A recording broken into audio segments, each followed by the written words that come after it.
अब एग्ज़ाम में कुछ ही दिन बाकी हैं या कह लो कि कुछ महीने बाकी हैं, 2-3 महीने जितने भी बाकी हैं।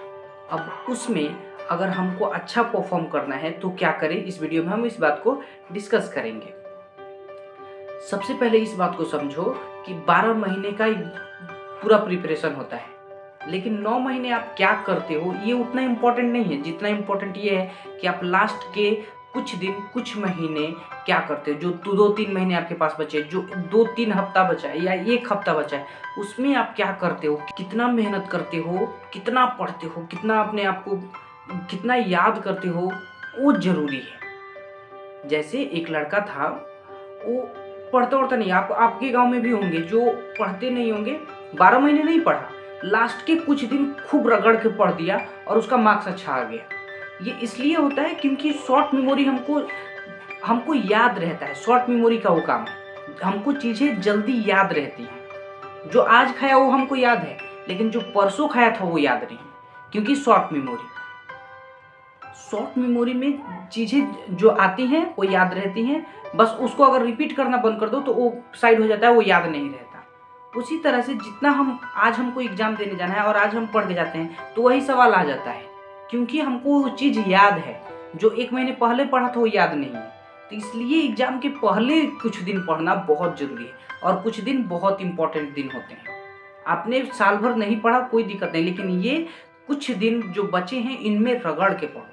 इसमें क्या पढ़ना है और कैसे पढ़ना है उसका मैं आपको कुछ तरीके बताता हूँ, क्योंकि मेरा कुछ दिन पहले एग्ज़ाम था और मैंने कुछ ही दिन पढ़ के अच्छा एग्ज़ाम मेरा गया है। मैं अब वो स्ट्रैटेजी बताऊँगा जो मैंने अप्लाई किया, जो मैंने देखा है और जो मैंने सीखा है लोगों से, जो ज़रूरी है पढ़ना। मैं अपने एक्सपीरियंस के बेस पे बता सकता हूँ 11th और 12th में, 10th में क्या पढ़ना ज़रूरी है, वो मैं आपको बताऊँगा। तो पहला चीज़ कि ईज़ी सब्जेक्ट्स को पढ़िए, ईज़ी चीज़ों को डेवलप कीजिए जो आपको आसान लगती हैं। जैसे हिंदी, संस्कृत, हो सकता है किसी को फिजिक्स आसान लगता हो, जैसे मुझे फिजिक्स आसान लगता है, अब किसी को भारी लगता हो सकता है केमिस्ट्री भारी लगता हो, लेकिन हिंदी अच्छी लगती हो।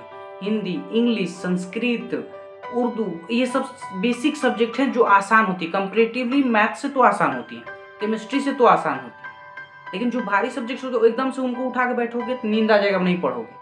तो इसलिए आसान सब्जेक्ट से शुरू करो पढ़ना और उसमें पूरा मार्क्स लाने की कोशिश करो। हिंदी में 100 में 100 आ गए और मैथ्स में थोड़ा कम भी आया तो काम चल जाएगा, लेकिन हिंदी में 100 में 100 आना चाहिए क्योंकि वो आसान है। समझ गए? और दूसरा चीज़, अपनी हैंड राइटिंग पे काम करो। आपने एग्जाम में आपको पूरा याद है सवाल, सब चीज़ याद है, लेकिन लिखा सही से नहीं, उसको एग्जीक्यूट अच्छे से नहीं किया है, तो एग्जामिनर जो है वो जो पेपर चेक कर रहा है उसको साफ दिखेगा नहीं, तो समझ नहीं आएगा।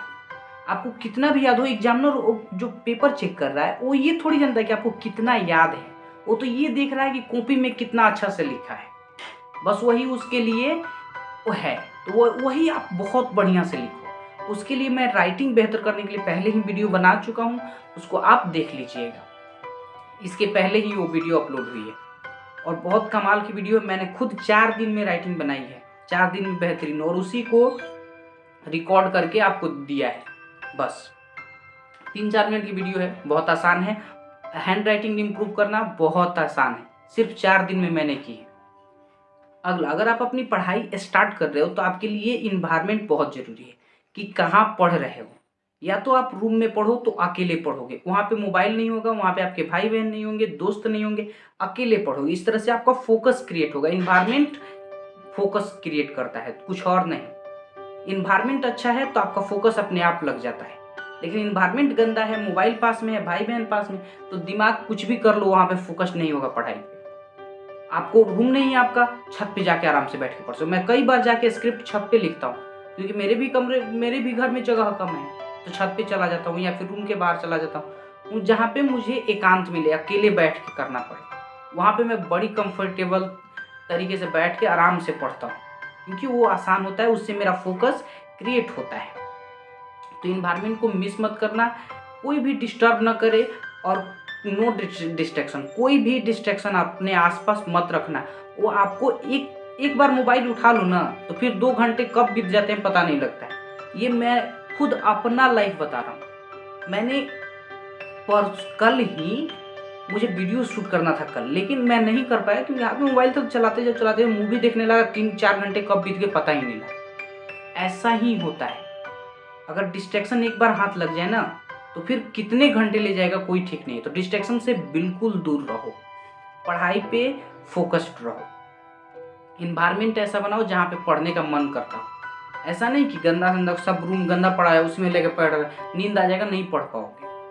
आपकी पहली प्रायोरिटी आपकी पढ़ाई होनी चाहिए। जैसे कि कुछ लोगों का क्या होता है कि पहले मम्मी का काम करेंगे, फिर पापा का काम करेंगे, फिर दोस्त के साथ घूमेंगे, फिर पढ़ेंगे। ऐसा नहीं होना चाहिए। पहले पढ़ेंगे, फिर मम्मी पापा का काम करेंगे, फिर दोस्त से बात करेंगे, फिर घूमने जाएंगे। पहली प्रायोरिटी हमेशा अपने रिमाइंडर लगा दो अपने आसपास अपने कमरे में कि मैं पहले पढ़ूंगा, मैं पहले पढ़ूंगा, मैं पढ़ूंगा, मैं पढ़ूंगा। ये रिमाइंडर अपने रूम में अगर चारों तरफ आप लगा देते हो, चिपका देते हो कुछ लिख के अपने मार्क्स को 95% मुझे चाहिए, तो आपको क्या होता है, रिमाइंड होता है कि नहीं नहीं मुझे पढ़ना है, नहीं नहीं मुझे पढ़ना है। ऐसा कर दे, अलार्म लगा दो अपने मोबाइल में, मुझे पढ़ना है, मुझे पढ़ना है। अलार्म लगा दोगे तो याद रहेगा। इससे आपका माइंड कंसंट्रेट करेगा एक चीज पे, और एक चीज पे माइंड कंसंट्रेट कर देना तो वो चीज फोड़ के रख देता है माइंड। माइंड में बहुत शक्ति होती है, आप समझ भी नहीं सकते उसके पावर को। तो पहले वो चीजें करो जो आपको जरूरी है। जैसे पढ़ाई, आपको पढ़ाई सबसे पहले करना है, तब जाके सब काम करना है। अगर पढ़ाई से समय मिलता है तो नहीं करना है। बस कुछ दिनों का ही तो बात है, ऐसा कर लोगे तो आपका कैरियर बन जाएगा मेरे भाई। नेक्स्ट पॉइंट, हम एक ही बार लेके बैठते हैं, पूरा पोथी पत्रा खोलते हैं और वहीं पे सो जाते हैं। क्यों? क्योंकि हमने ज़्यादा टास्क एक ही बार माइंड को दे दिया, तो माइंड बोलता है मुझसे नहीं होगा, सो जा बेटा, तो माइंड सो जाता है। तो इसलिए आपको क्या करना है, बड़ा कंफर्टेबल तरीका है कि जब भी पढ़ने बैठो तो अपने आप से ये पूछो कि मुझे 3 कौन सी इंपॉर्टेंट चीज़ें जो अभी पढ़नी है 2 घंटे के अंदर अंदर, और उसको पढ़ के तब उठना है। ये 3 का कमिटमेंट कर लोगे ना तो देखना कितनी जल्दी जल्दी आपकी रैपिड ग्रोथ होती है। मुझे ये बहुत हेल्प करता है। मैं जब भी लेजी फील करता हूँ तो मैं कहता हूँ मुझे 3 काम करने हैं आज, बाकी कुछ 2 घंटे में सिर्फ 3 काम करने हैं, 3 काम करने हैं, एक स्क्रिप्ट लिखनी, एक वीडियो शूट करना है और एडिट करना है। ये 3 काम हो गए मेरे, और ये करना है। जब ये हो जाता है ना तो माइंड बहुत पावरफुल है, बहुत पावरफुल। आपको कमांड देते रहो मुझे करना है, मुझे करना है, मुझे करना है, तो वो काम होता है और बहुत अच्छे से होता है। अगला पॉइंट, सारे पॉइंट्स को, जितना भी मैंने पॉइंट बताया उसको एक तरफ कर दो और एक मेरे पॉइंट को याद रखो। वो क्या है कि बोर्ड मॉडल प्रश्न करना, जो आपके एग्जाम में आएगा उस तरह के प्रश्न को प्रैक्टिस करना, उस तरह के सेट्स को बनाना जो एग्जाम के लिए सेट्स होते हैं। बहुत सारी बुक्स आती हैं जो एग्जाम पेपर की तरह ही होती हैं, और उनको खरीद के उनको प्रैक्टिस करना खूब। प्रैक्टिस करने से क्या होगा कि आप एग्जाम में बैठने के लायक हो जाओगे, और उसमें जो क्वेश्चन आते हैं चांसेज होते हैं ज़्यादातर कि वही आए। प्लस एक और काम करना कि कभी भी, जैसे मैथ्स का 3 घंटा का एग्जाम होता है तो मैथ्स लिया और उसको 3 घंटे तक बैठ के एक पेपर को बनाया। जैसे 2019 का प्रथम पाली का पेपर उठा लिया और उसको बनाने लगे 3 घंटे में। एक दो बार उठो, वो भी टॉयलेट जाना हो तो, नहीं तो मत उठो, और लिखते रहो 3 घंटे तक उठना नहीं है। इससे क्या होगा, एग्जाम प्रिपरेशन है ये। एग्जाम में बैठ के एग्जाम लिखने का आदत डालो। 3-3 घंटे जब लिखना पड़ेगा ना तो पीठ दर्द करने लगता है, हाथ दर्द करना। इसके लिए इसका प्रैक्टिस करोगे, घर से प्रैक्टिस करके जाओगे तो एग्जाम आसान हो जाएगा। और इसलिए मैं ये कह रहा हूँ, इसको मिस मत करना। बोर्ड मॉडल प्रश्न को प्रैक्टिस करो, सेट्स बनाओ, और उतने ही समय में बाद जाओ जितने समय में एग्जाम होता है। अब ये मेरा लास्ट एडवाइस है, इसको इसलिए मैं बता रहा हूँ कि आपको याद हो सके। जो कुछ भी आप पढ़ रहे हो उसको याद कैसे करोगे। ये माइंड मैपिंग है जिससे कि नोट्स निकाले जाते हैं और इम्पोर्टेंट पॉइंट्स को निकाल के लिख के उनको याद किया जाता है। जैसे महात्मा गांधी के बारे में अगर हमको कुछ याद करना है तो उनके टॉपिक्स क्या क्या होंगे, तो पहला होगा उनका शुरुआती जीवन, उनका जन्म कब हुआ, वो कहाँ रहे, उनके माता पिता का नाम, उनकी सेवा, उनका पालन पोषण कैसे हुआ, उसके बाद से उनकी शिक्षा क्या रही, कहाँ पढ़े, कितना पढ़ा, उसके बाद से उनका पेशा क्या रहा, उन्होंने जो भी अपने करियर में किया उसको लिखना। उसके बाद से उन्होंने बहुत सारे आंदोलन करे तो उन आंदोलनों के बारे में याद करना। आंदोलनों के भी लाइन खींच के लिखना कि असहयोग आंदोलन किया, ये आंदोलन किया, वो आंदोलन किया।